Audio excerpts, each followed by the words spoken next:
Адвент – гэта час падрыхтоўкі да святаў Божага нараджэння, а адначасова і сузірання адной з галоўных таямніцаў хрысціянскай веры – другога прышэсця Хрыста ў хвале. Гэты час перад кожным вернікам ставіць глыбокія пытанні. Ці я гатовы ўжо сёння сустрэцца з маім збаўцам? Ці чакаю з ім сустрэчы ў вечнасці? Як выглядае маё зямное жыццё? Ці я шчаслівы? Ці імкнуся кожны свой дзень пражываць згодна з Божым Словам і яго запаведзямі? Характэрным знакам адвенту ў дамах і святынях з'яўляецца адвентавы вянок. Кітайскі пластыкавы можна набыць і ў краме, але лепей зрабіць з яловых галінак сваімі рукамі. Звычай рабіць адвентовы вянок пайшоў з Германіі. Пратэстанцкі пастар Джон Віхерн адкрыў у Гамбургу школу-прытулак для сіротаў. У адвенце дзеці пастаянна пыталіся ў яго, ці хутка будзе Божае нараджэнне. Каб дапамагчы ім лічыць час, выхавацель зрабіў вянок, на якім у той час было столькі свечак, колькі дзён у адвенце – 24. Кожную з іх запальвалі ў чарговы дзень адвенту. Хутка звычай адвентовых вянкоў распаўсюдзіўся і па ўсёй Еўропе.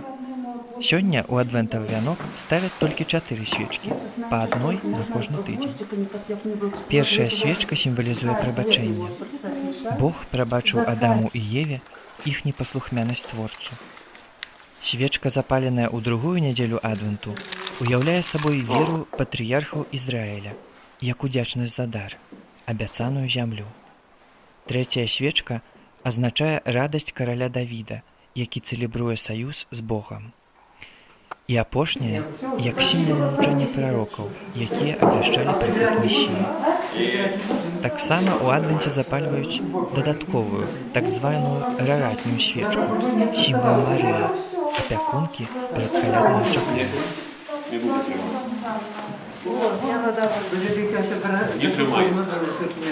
У перыяд адвенту вельмі важнай з'яўляецца духоўная падрыхтоўка да сустрэчы з Хрыстом.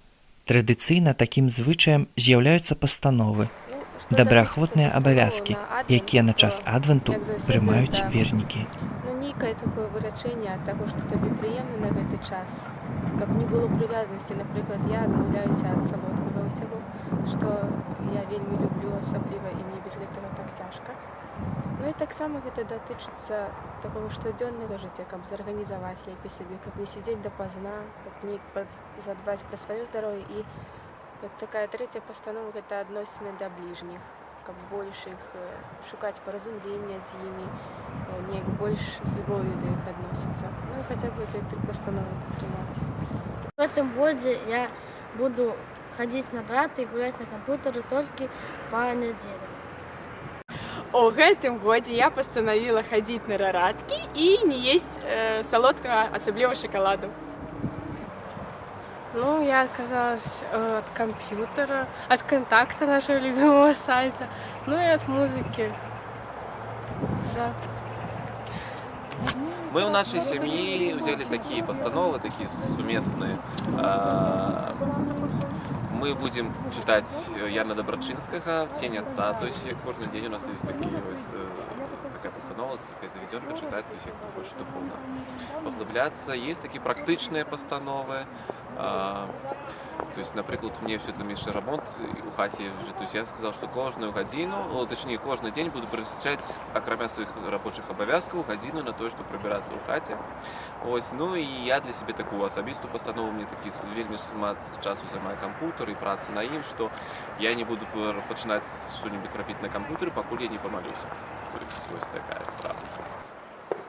На гэты адвент я прыняў пастанову хадзіць каждый раз на рараты и читать побольше Библии.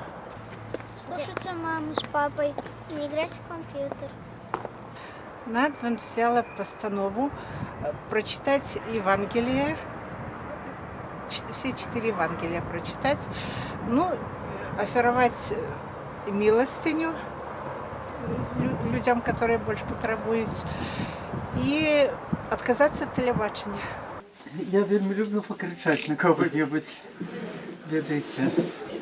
Так один раз каже, ні, чоловік не розуміє, другий раз каже, на третій вже переходжу на крик, то я буду шаптаць цяпер ужо на 3-й раз буду шаптаць. Магчыма, гэта будзе вельмі ўздзейнічаць лепш, чым мой крык. Таму вось і надалей, можа, не толькі на час адвенту, але можа і надалей я зраблю такую пастанову. Канец 4 стагоддзя. Іспанская Сарагоса. Збіраецца касцёльны сабор. Сівая даўніна. І хто мог бы падумаць, што нават у наш час рашэнні гэтага сабору будуць пазбаўляць вернікаў сну, як у пераносным, так і ў прамым сэнсе. Рэч у тым, што менавіта на гэтым саборы былі прынятыя першыя афіцыйныя пастановы пра асаблівы парадак літургіі перад святкаваннем Божага нараджэння. Літургіі, якая з цягам часу прыме выгляд адвентавых набажэнстваў. Рараты – адмысловыя святыя імшы ў перыяд адвенту. Традыцыйна рараты адбываюцца перад усходам сонца. У ранішнім паўзмроку гараць толькі ліхтарыкі, прынесеныя людзьмі. Рараты асаблівым чынам нагадваюць нам пра Марыю. Як ранішняя зорка апярэджвае ўсход сонца, так і Марыя папярэднічала прыходу Хрыста, нашага сонца і святла ўсямішніх. Крапіць нябёсы з вышыняў, і хмары няхай прольюць справядлівасць, няхай адкрыецца зямля і народзіць збаўленне. Рараты – гэта імша у гонар найсвяцейшай Панны Марыі. Прыходзім сёння сюды да нашай капліцы, трымаючы ў руках свечы. Свечы, якія ззяюць святло. Свечы, якія даюць цяпло. Свечы, якія даюць свет. Гэта сімвал Хрыста, якога кожны з нас чакае. Прыходзім, як тыя жанчыны, трымаючы ў руках светачы. І галоўнае цяпер, каб не забракла нам алівы, каб хапіла нам яе да таго моманту, калі Христос прыйдзе да нас.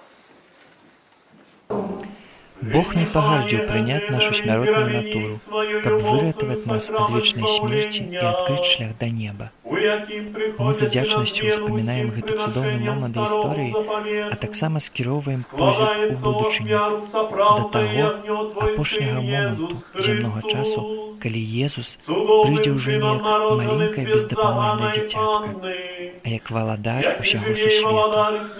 Мы рыхтуемся да гэтай сустрэчы, і таму ўжо сёння павінны вырашыць, кім ёсць Христос у нашым жыцці, тут і цяпер, асабіста для нас.